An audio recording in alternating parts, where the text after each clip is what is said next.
temos que acordar cedo, vestir os miúdos, vestirmos a nós, picarmos o ponto, metermos no trânsito, relatórios para apresentar, contas para pagar, IRS para preencher. Portanto, nós estamos permanentemente a sofrer.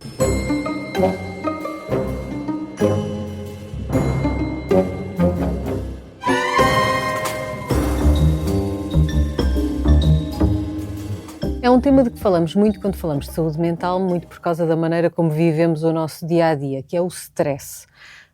Nós sabemos que o stress pode contribuir para a doença mental, a existência de stress ou a forma como nós lidamos com o stress, mas o stress também pode contribuir para a existência de outras doenças ou pode fazer-nos envelhecer. A resposta a essa pergunta é depende.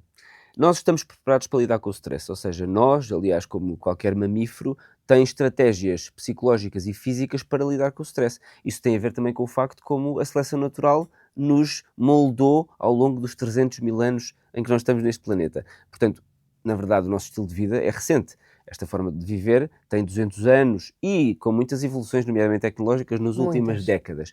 Mas a nossa espécie existe há 300 mil anos. E durante estes 300 mil anos o que nós fazíamos era ser caçadores-recoletores e tínhamos basicamente que arranjar comida para sobreviver, procriar para deixar os nossos genes para a descendência e, no entretanto, sobreviver ao stress. E esse stress era agudo, era um predador, uma derrocada, e portanto nós tínhamos que estar preparados para isso. Por isso, ficou gravado no nosso código genético e na nossa característica biológica uma resposta ao stress agudo. Essa resposta, no fundo, transposta para os dias de hoje, dá origem a sintomas quando nós estamos estressados. Por exemplo, temos uma ativação do sistema nervoso simpático com aceleração cardíaca, aceleração respiratória. Para quê? Para termos o sangue a circular para todo o corpo e estarmos preparados para a ação, para combater o tal predador hipotético, termos mais oxigénio a chegar às nossas células, nomeadamente ao nosso cérebro, para podermos ter também um alerta superior, estarmos capazes de reagir à situação.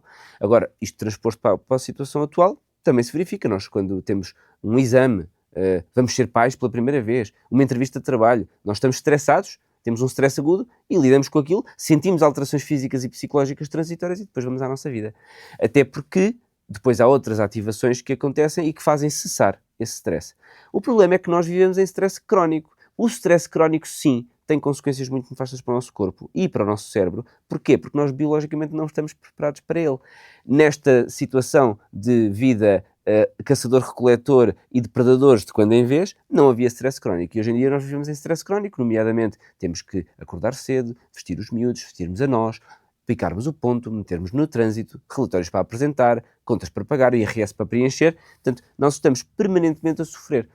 E este stress psicológico também tem a ver com o facto do nosso cérebro ter evoluído tanto. Um cérebro muito evoluído tem capacidade de memorizar o que é que me aconteceu no passado e será que isto se vai repetir no futuro. Portanto, estas preocupações fazem com que o ser humano tenha muita tendência para o stress crónico. E o stress crónico leva a ativações, mais uma vez, do sistema nervoso simpático, mas também a ativações metabólicas que não são adequadas para estarem sempre ativas. Por exemplo, nós já falámos, penso eu, anteriormente, no facto de o stress crónico levar à inflamação, porque nós temos uma ativação de uma série de coisas, já agora um parênteses, se o leão nos mordesse, tínhamos que montar uma resposta imunitária para combater a infecção e para inflamatória para debelar a ferida. O leão, não há leões a morder-nos agora, mas estamos permanentemente a ser vítimas de pequenos stresses que ativam estas respostas. Portanto, nós não precisamos, nesse momento, de imunologia, não precisamos de combater uma ferida, nem de combater uma infecção. Mas o nosso corpo pensa que sim. Portanto, nós montamos uma resposta inflamatória e imunológica quando há stress. Se esse stress é crónico, estamos sempre a montar. Isso leva a uma desregulação imune e metabólica. Depois há a famosa hormona do stress, o cortisol. Quando nós temos uma ferida, uma coisa que para debelar, levamos a uma resposta inflamatória, curamos a ferida, a seguir veio o cortisol, e o cortisol é anti-inflamatório, diminui a inflamação, estamos safos. Mas se estivermos permanentemente a segregar cortisol e outras hormonas que tais, vamos estar também a alterar o nosso metabolismo. Vamos ter uma ativação metabólica, vamos ter produção de radicais livres de oxigénio, com dano às nossas células, dano ao DNA. Há um estudo muito engraçado que mostra que o próprio stress envelhece os nossos genes. Os nossos cromossomas têm nas pontas umas coisas que se chamam telómeros. Não sei se já ouviram falar. Os telómeros são, imaginem os atacadores dos ténis. Na ponta têm umas coisinhas de plástico para não se desfazerem. Os telómeros são mais ou menos isso para os cromossomas. E o stress degrada os telómeros, o próprio envelhecimento degrada os telómeros naturalmente, mas o stress acelera essa degradação dos telómeros, portanto os cromossomas ficam mais sensíveis ao dano. E é curioso que há um estudo que mostra, por exemplo, que em mulheres pós-menopausa, a aquisição de estilos de vida saudáveis e diminuição do stress psicológico preserva os telómeros. E, portanto, nós temos aqui uma tempestade perfeita quando estamos a viver em stress crónico para que haja dano celular, envelhecimento do próprio ADN e um envelhecimento precoce. Há estudos que mostram, estudos com gêmeos, que vão avaliar até o próprio aspecto facial de pessoas que têm um código genético igual porque são gêmeos homozigóticos e uns tiveram uma vida mais estressante por motivos vários e outros menos. E as pessoas que têm uma vida mais estressante estão visualmente mais velhas. Portanto, tudo isto é verdade.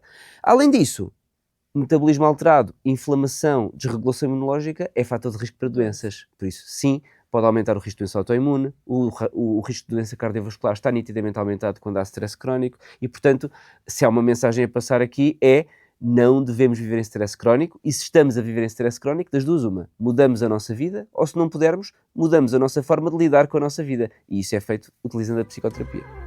Obrigada. Obrigado.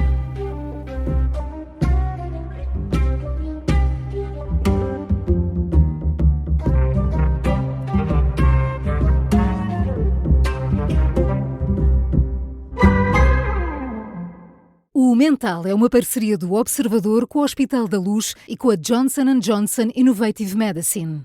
Conta ainda com o apoio científico do Colégio de Psiquiatria da Ordem dos Médicos e da Ordem dos Psicólogos.